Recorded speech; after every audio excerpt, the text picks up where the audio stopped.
మత్తయి 11:28.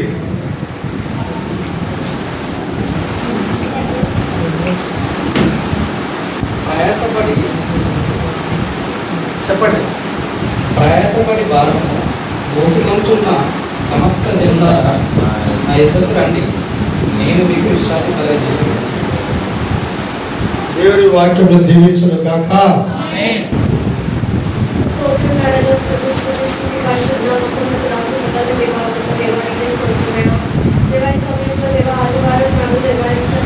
మేమందరం మీ సన్నిధిలో కూడి దేవాయిస్తుంది నేను ఆదరించే వాక్యం మాకు ఇష్టం. నేను మరి వచ్చిన వాళ్ళందరినీ ప్రతి ఒక్కరిని దీవించున్నాను.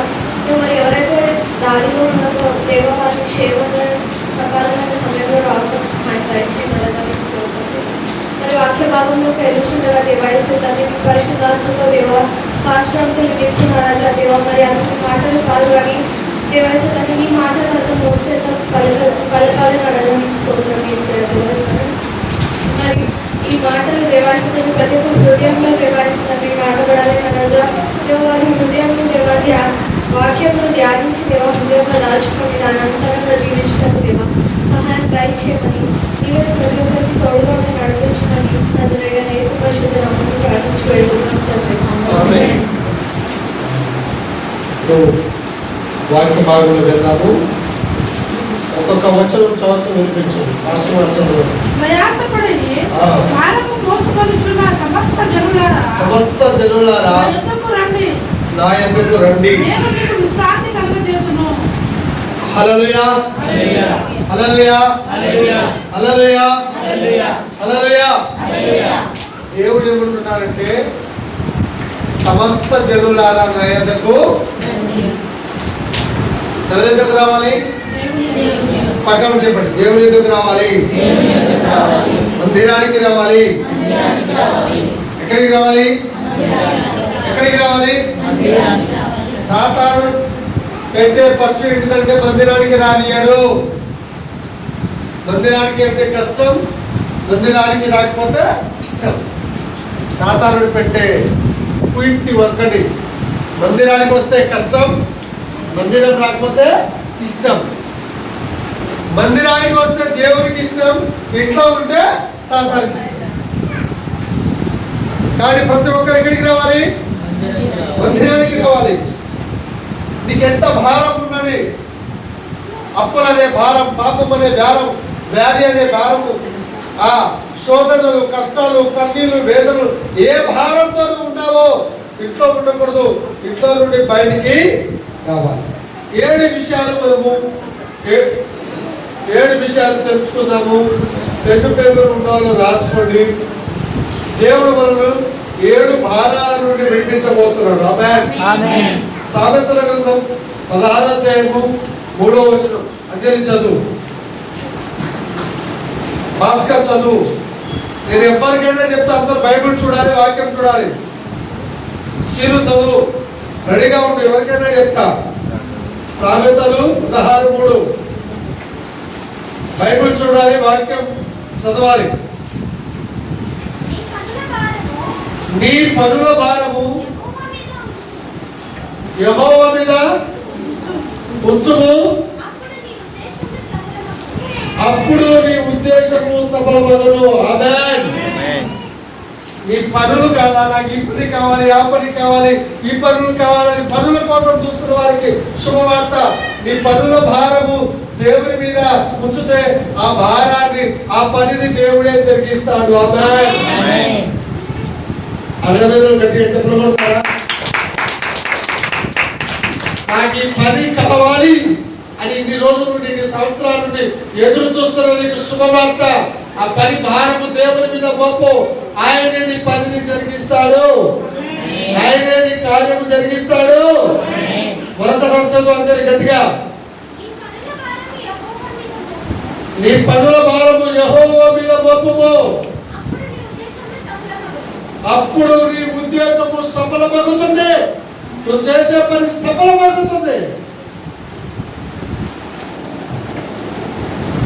పనుల భారము దేవుని మీద మోపాలట. తర్వాత ఇంకా ఎవరి పనులు సఫలమవుతాయంటే కీర్తనలు 1వ అధ్యాయము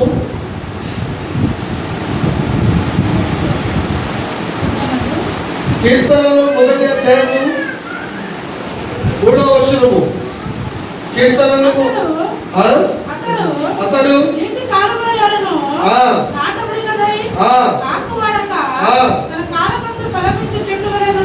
చెట్టు వలె ఉండును. అతడు చేయనంతయు సఫలమగును. హల్లెలూయా. నువ్వు చేసే ప్రతి పని సఫలం కావాలంటే నువ్వు వాక్యాన్ని చదవాలి. ఆమేన్. ఏం చేయాలి? పక్కన చెప్పు, నేను ప్రతిరోజు వాక్యం చదువుతాను. ఈరోజు ఆ నిబంధన స్టార్ట్ చేద్దాం. ప్రతిరోజు వాక్యం చదవాలి. పక్కన చెప్పండి, ప్రతిరోజు వాక్యం చదవాలి. ఏం చేయాలి? ఏం చేయాలి? నీ పనులు కావాలంటే ప్రతిరోజు వాక్యము, ప్రతిరోజు వాక్యం చదవాలి. నువ్వే కాదు, నీ భారమైన దేవుని మీద ఒప్పాలి, దేవుని అడగాలి. అప్పుడు నీ పనుల భారంలో ఉండి ఆయన నిన్ను విడుదల దయచేస్తాడు. 1వ వచనం అయిపోయింది. 2వ వచనం చూడండి. యెషయా గ్రంథం 24వ అధ్యాయము 20వ వచనం శిరు చదువుతాడు. యెషయా గ్రంథం 24వ అధ్యాయము 20వ వచనం శిరు చదువుతాడు.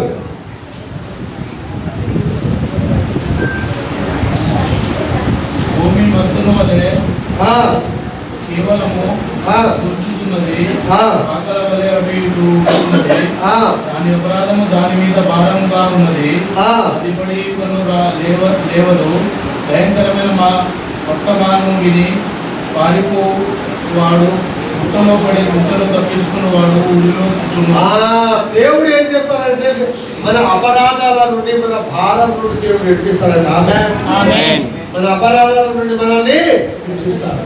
దేవుని యొక్క కొత్తనే పనుల భారం నుండి విడుదల, అపరాధమనే భారం నుండి విడుదల. 3వది వ్యాధి నుండి విడుదల. దేని నుండి? వ్యాధి అనే భారం నుండి విడుదల. యోబు గ్రంథం 23 2వ వచనం భాస్కర్ చదువు. యోబు గ్రంథం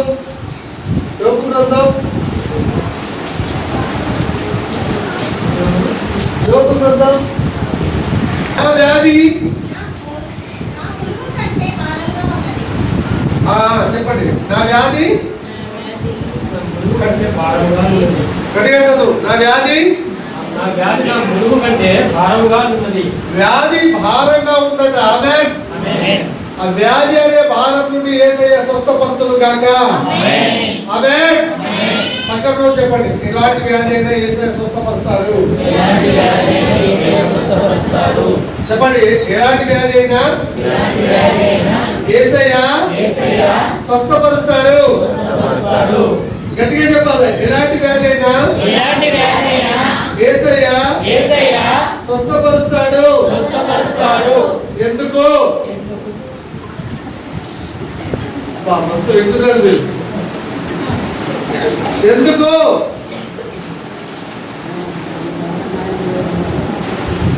యెషయా అధ్యాయము 53వ అధ్యాయము 5వ వచనం. 5వ వచనము. అక్క మీరు చదువుతారా? Sweetie Isaiah 53:5. యెషయా 53:5. ఎందుకు వ్యాధి నుండి దేవుడు విడుదల చేస్తాడు? చదవండి. స్వీటీ మీరేనా? దొరికిందా? చదవండి. మన అతిక్రమ క్రియలను బట్టి అతడు గాయపరచబడెను, నరగొట్టబడెను.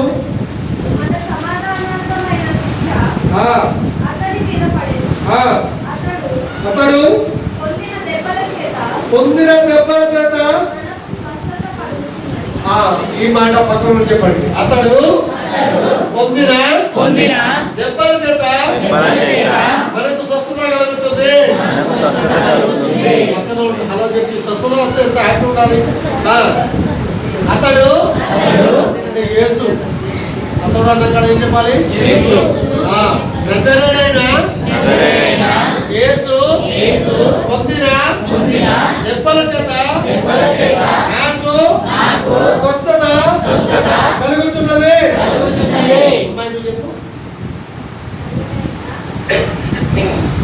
అందుకే వాక్యం చెప్పినప్పుడు ఫోన్ చూడొద్దు, వాక్యం చదవాలి. నేను అందరి చేత పలికిస్తున్నాను. చెప్పు. అతడు పొందిన దెబ్బల చేత నాకు స్వస్థత కలుగుతున్నది. చెప్పు. దెబ్బల చేత కాదు. హల్లెలూయా. అందరూ చెప్పండి. అతడు అంటే ఎవరు? యేసయ్య పొందిన దెబ్బల చేత నాకు స్వస్థత కలుగుచున్నది. ఆమేన్. ఎవరికైనా స్వస్థత కలగాలో వాళ్ళంతా 7 సార్లు చెప్పండి. మాట చెప్పండి, మీరే చెప్పుకోండి.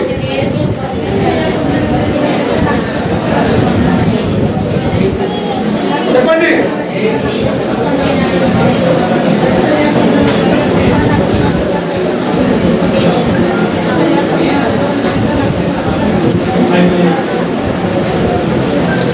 అతడు పొందిన దెబ్బల చేత నాకు స్వస్థత కలుగుచున్నది. హల్లెలూయా.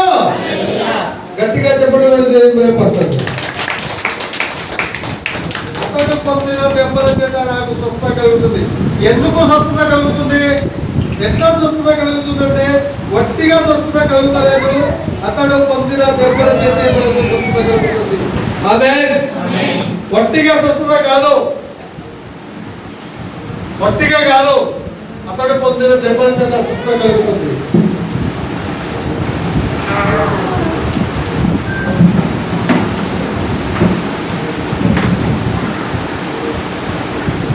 యెషయా గ్రంథం 22 వచనం.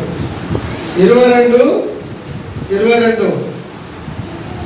అంధకార భారం నుండి విడుదల. వయసున్న చదవండి. యెషయా గ్రంథం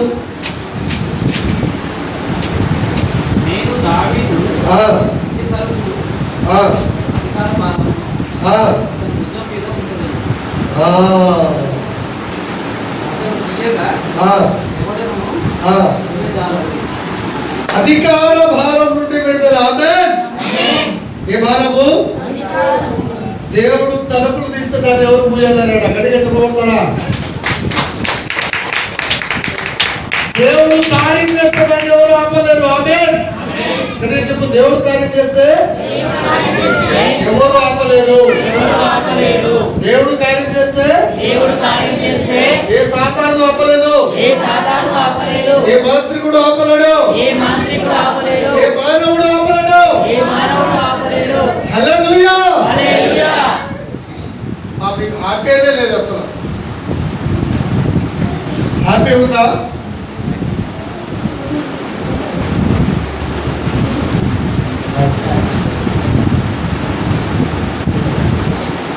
నేను వ్యాపారం చేస్తున్నా, నాకు నష్టం వస్తున్నాడు చింతలు పెట్టండి. నేను ఒక బిజినెస్ చేస్తున్నా, లేకపోతే ఒక చిన్నదో పెద్దదో నాకు ఒక వ్యాపారం ఉంది, అది నడుస్తలేదనే వాళ్ళు ఉంటారా?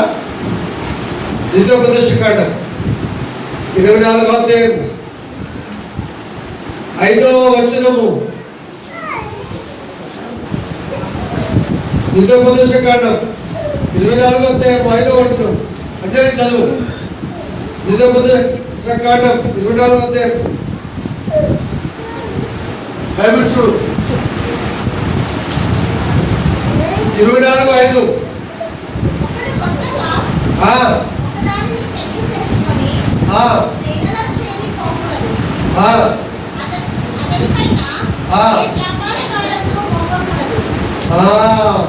దేవుడు అంటే ఏ వ్యాపారం చేసినా అందులో దేవుడు నీకు లాభం దయచేయును గాక. వ్యాపారంలో లాభం వచ్చేది ఒకప్పుడు, కానీ ఇప్పుడు నష్టము. వ్యాపారం మొత్తం కుట్టుబడిపోయింది, బిజినెస్ మొత్తం రోడ్డు పైన వచ్చేసింది. బ్రతకలేమనుకుంటున్నారేమో, ఆ భారాన్ని దేవుడే మోస్తాడంట. ఆమేన్. నీ భారము, నీ పనుల భారము, నీ అప్పుల భారము దేవుడే నీ వ్యాపారాన్ని అభివృద్ధి చెందించును గాక. పక్కన చెప్పండి, దేవుడు నా వ్యాపారాన్ని అభివృద్ధి చెందించును గాక. 7 పాపం అనే భారం. లేవియాకాండం 22:9. లేవియాకాండం సీనియర్గా చదువు. లేవియాకాండం ప్రతి ఒక్కరికి పని, వాక్యం చూడాలి. లేవియాకాండం 22:9. ఎవరు చదివితే వాళ్ళు చదవండి. కాబట్టి నేను విధించిన విధిని అపవిత్రపరచి దాని పాప భారమును మోసుకొని దాని వలన ఈ విధిని ఆచరించవలెను. పాపం వలన వచ్చే జీతము మరణము. చావకుండా యేసుక్రీస్తు నీ కోసం చచ్చిండు. ఆమేన్. గట్టిగా చెప్పుకోండి. నువ్వు నేను చనిపోవలసిన స్థలంలో మన పాపం కోసం, మన దోషం కోసం, మన రోగం కోసం ఆయన శిలువపై చనిపోయాడు. ఆయన శిలువపై చనిపోయాడు. అంతేకాదు రోమీలకు రాసిన పత్రిక రోమా 16వ అధ్యాయము దొరికిందా? 16వ అధ్యాయము 20వ వచనం. సమాధానకర్తయగు దేవుడు సాతానును మీ కాళ్ళ కింద చిత్తులకించెను. ఆమేన్. చెప్పండి, సాతానును మీ కాళ్ళ కింద హల్లెలూయా చిత్క దొరికిస్తాడు. ఆమేన్. హల్లెలూయా. కాళ్ళ కింద ఉన్న సాతాను నెత్తి మీద వచ్చి ఆడుతున్నాడు. వాడి నెత్తి మీద ఉన్నప్పుడు ఎక్కడ ఉండాలి? మనం నెత్తి మీద ఎక్కించుకుంటున్నాం. దేవుడు రామంటే దేవుడి దగ్గర రాకుండా ఎక్కడికి వెళ్తున్నాం? సాతాను దగ్గరికి వెళ్తున్నాం. అందుకే కాళ్ళ కింద ఉండవలసిన వాడు ఎక్కడ ఉంటున్నాడు? నెత్తి మీద ఉండి నిన్ను, నీ కుటుంబాన్ని, నీ జీవితాన్ని నాశనము చేస్తున్నాడు. సాతానుడు కాళ్ళ కింద శిలువలో పని చేశాడు. యెషయా-గ్రంథం 53 చదివాం కదా, ఆయన పొందిన దెబ్బల చేత. ఇది కూడా శిలువలో కార్యం జరిగింది.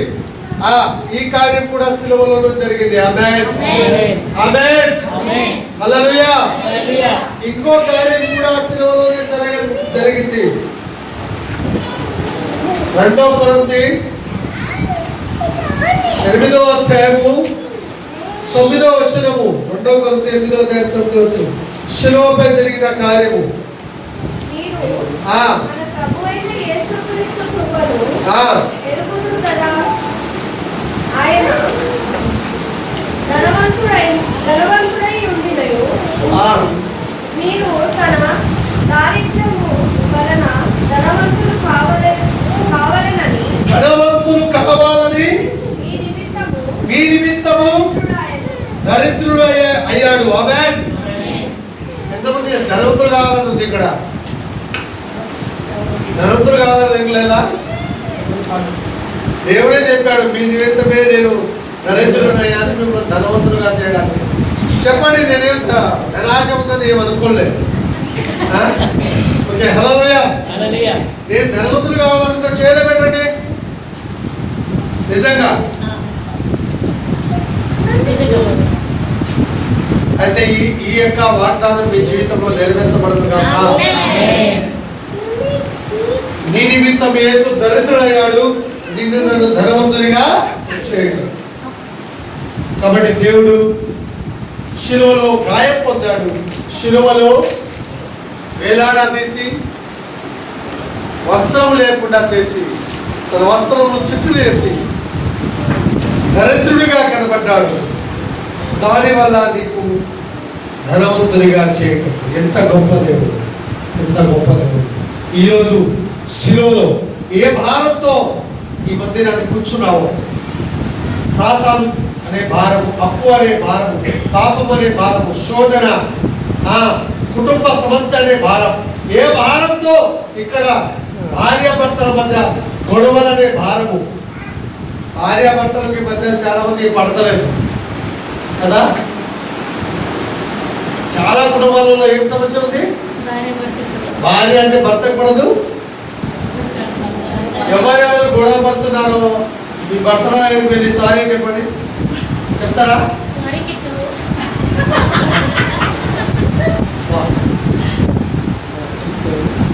ఒక ఆమె మాత్రం యథార్థంగా ఒప్పుకున్నది, సారీ చెప్పేసింది.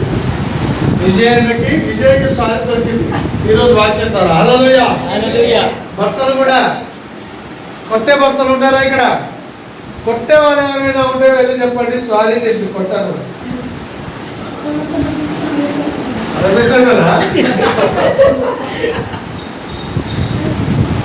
రాజు కొడతాం అయింది కొట్ట కదా, మనిషి కదా. కొట్టే భర్తలకి ఈరోజు మా దేవుడు మాట్లాడతాం, భార్యలను కొట్టవాకండి. భార్యలను గొడవ పడే ఫ్యామిలీస్ సమాధానంగా ఉండాలి. మన దేవుడు సమాధానకర్త, క్షమించే దేవుడు, ప్రేమించే దేవుడు, ప్రాణమించిన దేవుడు. సమాధానంగా ఉండాలి, క్షమించాలి, ప్రేమించాలి. అలాంటప్పుడు మన కుటుంబము బాగుపడుతుంది. మనము గొడవలు పెట్టుకుంటా, క్షమించుకోకుండా గొడవలతో ఉంటే పంట వండదు, పనికి వెళ్ళదు, డబ్బులు ఇవ్వదు, అన్ని జరుగుతాయి. పిల్లలు డిస్టర్బు, జీతం డిస్టర్బు, అన్ని డిస్టర్బే. భార్య భర్తలు ఇద్దరు బాగుంటేనే ఆ కుటుంబము, ఆ పిల్లలు బాగుంటారు. భార్య భర్తలు బాగాలేకపోతే ఆ కుటుంబం బాగుండదు, మరి పిల్లలు కూడా, ఆ భర్త కూడా బాగుంటుంది. భర్త ఆరోగ్యంగా ఉన్నాడంటే భార్యలే ఎంత మంచి వండితే భర్త ఆరోగ్యంగా ఉంటాడు కదా. కానీ గొడవ, భర్తలకు మంచి మంచి వంటలు తయారు చేసి పెట్టండి, లేకపోతే హోటల్కి వెళ్తారు. రైట్. అంటే దేవుడు ఈరోజు కుటుంబ భారం నుండి, కుటుంబ సమస్యల నుండి, కుటుంబ సమస్యల నుండి సిరి దేవుడు మహారాజుగా పోతా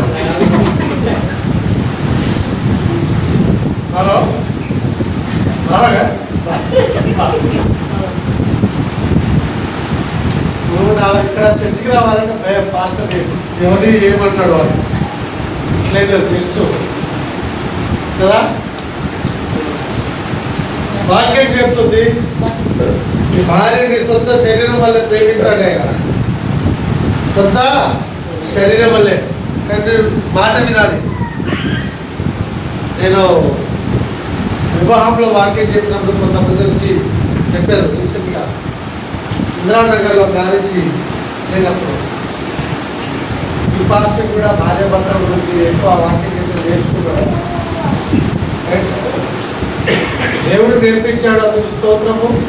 మీ కుటుంబం చల్లగా ఉండాలి, మీ బిడ్డలు చల్లగా ఉండాలి, భర్త భార్యలు చల్లగా ఉండాలి, మీరందరూ ప్రార్థనలో ఉండాలి.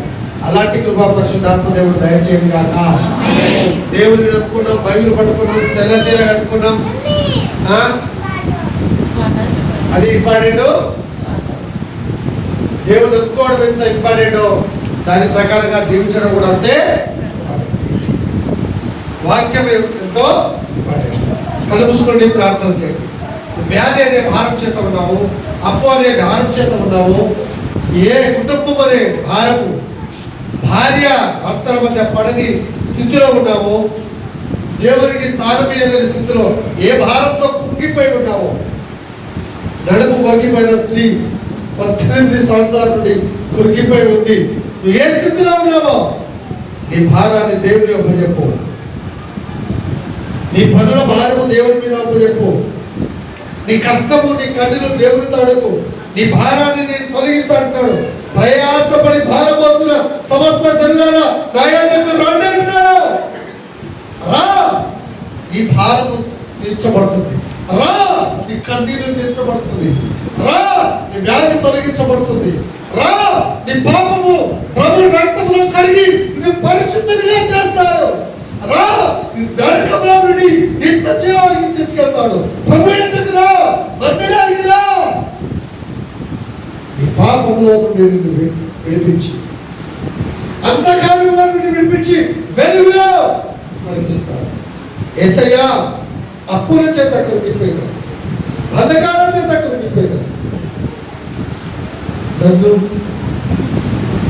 నా కుటుంబాన్ని ఈ భారము నుండి, నా పిల్లలు భారంగా అయిపోయారు, నా కుటుంబం భారంగా అయిపోయింది, నా భర్త భారంగా అయిపోయాడు. ఈ భారము నేను మోయలేకపోతున్నాయ్యా. నా భర్త విపరీతమైన తాగుడులో ఉన్నాడు. నా భర్త నా మాట వినడం లేదయ్యా. నా భర్తను మార్చు అయ్యా. నా భార్యను అయ్యా నా మాట వినడం లేదు. ఆ భార్యను మార్చు, నా కుటుంబాన్ని మార్చు, నా జీవితాన్ని మార్చి వెలిగించు. యేసు నామములో అడిగి వేడుకుంటున్నాం తండ్రి. దేవుడు ఈరోజు నాతో మాట్లాడాడు.